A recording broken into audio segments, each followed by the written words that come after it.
Hello à tous, j'espère que vous allez bien.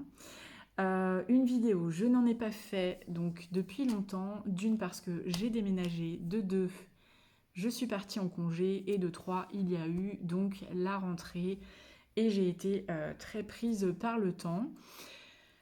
Alors, je souhaitais en plus avoir un peu de recul sur la formation dispensée par le CNED. Je n'ai pas vraiment préparé cette vidéo, j'ai noté 2-3 points enfin 4-5, que je voulais à tout prix aborder, à la fois sur les aspects positifs et négatifs de cette formation et de ce type d'apprentissage. Euh, Ce que je vais dire donc n'est que mon avis sur la question d'après mon retour d'expérience à ce jour. Avis qui peut tout à fait évoluer, changer, qui peut s'enrichir d'autres points de vue. J'apporte juste vraiment, voilà, un point de vue à un instant T. Et je sais d'expérience qu'on change beaucoup dans la vie et qu'on peut évoluer. Donc voilà. Alors, cette formation, si je peux déjà commencer par un conseil, c'est pas marqué sur la formation, mais je vous conseille déjà de regarder toutes les vidéos en ligne sur le CNED, des vidéos de méthodologie, parce que je l'ai fait il n'y a pas longtemps, parce que moi je voulais vraiment rentrer dans le vif du sujet, rentrer dans les cours. Personnellement, je n'ai jamais bénéficié de méthodologie dans mes cours, pourtant je suis allée à la fac durant 5 ans. Je n'ai jamais bénéficié d'une telle méthodologie de classement, de comment s'y prendre, comment rester motivé, etc. Donc je trouve ça très bien qu'il y ait ça, sauf que de mémoire, peut-être que ça a changé ou ça peut changer ou je ne l'ai pas vu, mais de mémoire, ce n'est pas indiqué sur le site du CNED en fait qu'il y a cette possibilité de regarder des méthodologies, des vidéos de méthodologie et surtout de le faire avant. Voilà, avant de commencer parce que ça évite de faire des choses, de se rendre compte qu'on ne les fait pas forcément de façon optimale et de recommencer et donc de perdre du temps. Donc, à titre d'exemple, je vous conseille, donc, pour vous expliquer, donc les cours du CNED se résument à 3 fascicules comme ceci et un autre fascicule intitulé Terminologie médicale. Donc je pensais en fait que tous les cours étaient inclus dans ces fascicules. Or, ce n'est pas le cas. Ceci dit, c'est plus interactif, mais par exemple, vous allez avoir ici la séquence 2, séance 1. Ensuite, on a à l'écrit séquence 2, séance 2. Mais peut-être que s'il y a une séance 3 et 4, séance 3 et 4 de la séquence 2 par exemple, ça ne sera pas dans ce fascicule, mais sur Internet. Donc, non seulement il va vous falloir donc un ordinateur Windows, donc que je n'avais pas, j'ai dû acheter un ordinateur juste pour cette formation. Et puis moi, je voulais pouvoir travailler de partout.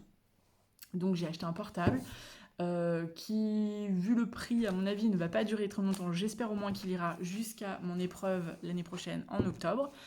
Donc sachez que voilà, tous les cours ne sont pas dans ces fascicules. Donc il va vous falloir un ordi et une imprimante. Et une imprimante beaucoup plus efficiente que la mienne parce que j'ai une imprimante qui est assez ancienne et forcément je ne vais pas emmener mon imprimante quand je pars en vacances.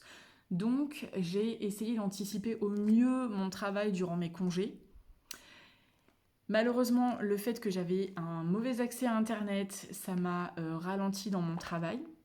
Le fait que je n'avais pas d'imprimante et au moment de réaliser des exercices, les exercices ne sont pas non plus imprimés là-dedans. Et croyez-moi qu'il est assez quand même compliqué de faire des exercices en lisant juste des PDF, surtout qu'il y a des PDF qui font plusieurs pages. Donc en fait, on ne peut pas avoir les informations très claires avec un PDF page 1 en visu et puis le reste pas du tout. Donc c'est quand même mieux d'avoir tout d'imprimé. Donc croyez-moi que vous allez en imprimer des pages. Et c'est un budget en termes d'imprimante, c'est un budget en termes de feuilles, c'est un budget en termes d'encre. Je ne sais plus à combien de cartouches d'encre je suis déjà, mais honnêtement c'est pénible parce que quand je vais démarrer une séance de travail, en fait, je crois que je vais bûcher, je pense que je vais travailler et que ça va être efficace. Et en fait, il y a déjà tout un travail de fond. Là, par exemple, aujourd'hui, bon, j'ai avancé sur d'autres choses parce qu'on a tous des choses qui se passent pas comme on veut dans la vie. Donc, j'ai avancé sur d'autres choses aujourd'hui et je voulais surtout faire des missions que j'ai pas pu faire pendant les vacances parce que je n'avais pas d'imprimante. Et donc, avant même de pouvoir commencer mes missions, je dois imprimer, je sais pas, il y avait 20 fois 3 ou 4 exercices.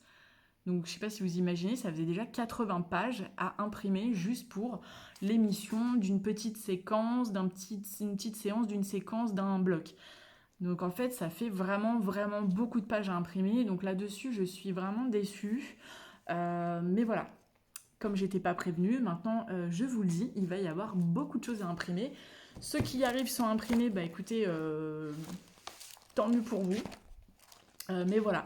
Donc, autre chose que j'ai remarqué, c'est que voilà, moi j'apprenais vraiment juste sur les fascicules. Donc vous voyez, là j'ai des choses imprimées en plus. Si je fais tomber toutes mes pages que j'ai imprimées en plus, c'est perdu, tout est mélangé. C'est vraiment pas terrible en fait, ce type de fascicule. Ou alors il faudrait les envoyer ou pouvoir les détacher et les mettre dans un classeur pour pouvoir ensuite classer. Parce que donc il y a les cours qui ne sont pas intégrés au fur et à mesure, donc il faut insérer des fois des pages. Et il y a aussi les exercices correspondants, il y a aussi les fiches notionnelles, par exemple la notion sur les fiches d'agressivité envers les patients qui agressent par exemple les secrétaires, mais ça peut être l'inverse aussi, ou alors la fiche notionnelle sur le bon de transport ou je ne sais quoi. Et c'est bien de pouvoir insérer des pages parmi ces cours-là. Et aussi, ce que je vous conseille, c'est de réaliser... Alors, du coup, j'étais pareil, en congé. Donc, j'ai fait des mini-fiches. J'avais pas de fiche Bristol, mais c'est ce que je faisais quand j'étais étudiante. Et honnêtement, je reviens à cette méthode. De refaire des fiches vraiment récapitulatives.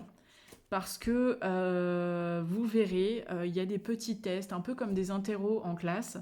À la fin de chaque leçon, il y a une petite séance test. Alors moi, sur le coup, j'apprends. Et j'ai eu plutôt des bonnes notes pendant les vacances. J'ai eu plusieurs 20 sur 20 par exemple. Mais qu'est-ce qui me reste aujourd'hui, 3 ou 4 semaines après ? Eh ben, pas grand-chose. Parce qu'en fait, ce genre de notion, ça fait quand même énormément d'informations et on ne peut pas tout retenir en une fois. Donc il faut la même méthode que je donne à mes enfants, il faut réviser déjà dès que vous avez lu le cours, vous le relisez le soir même, vous le relisez le lendemain, vous le relisez une semaine après, vous faites des fiches, synthétiques pour retenir vraiment l'essentiel et pas se noyer dans la masse d'informations. Et il faut encore une fois relire ces fiches régulièrement. Donc moi j'ai zappé toutes les grosses évaluations par bloc parce que je me les garde pour la fin en fait pour m'obliger à réviser. Si je suis pas obligée, ça risque d'être compliqué. Donc voilà, ça va m'obliger à réviser avant l'examen de l'année prochaine.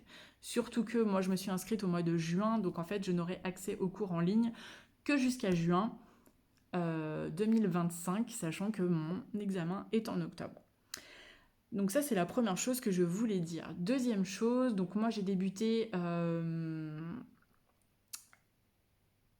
normalement j'aurais dû débuter mi-juin, mais en fait il faut savoir que quand vous vous inscrivez, il y a un délai de rétractation ou quelque chose du genre de 7 ou 8 jours ou 10 jours, ou je sais plus. En fait j'ai perdu du temps. Je pensais m'inscrire et puis tac, pouvoir commencer les cours tout de suite ou juste le temps de les recevoir par courrier. Non, il y a une sorte de délai de rétractation, ce qui fait que il faut attendre ce délai de rétractation. Et moi, en fait, quand j'ai reçu les cours, j'étais déjà en stage. Donc pas un stage que je peux valider pour la formation parce que c'était juste un stage de 15 jours, mais qui a été vraiment très utile. Je remercie encore mes collègues du CIAS de Loches parce que c'était vraiment incroyable, c'était vraiment un nouveau monde que je découvrais, fait de bienveillance non seulement envers les usagers, mais également envers les collègues. Et ça fait tellement de bien parce que le monde du travail n'est pas toujours rose. On peut avoir on peut avoir affaire à beaucoup de jalousie, de compétition. Et honnêtement, ça m'a fait énormément de bien de faire un stage là-bas. Même si ça me sert pas pour cette formation, ça me sert dans ma vie d'être humain, vraiment. Donc je ne regrette pas du tout d'avoir fait ce stage et d'avoir perdu 15 jours parce que je n'ai pas perdu 15 jours.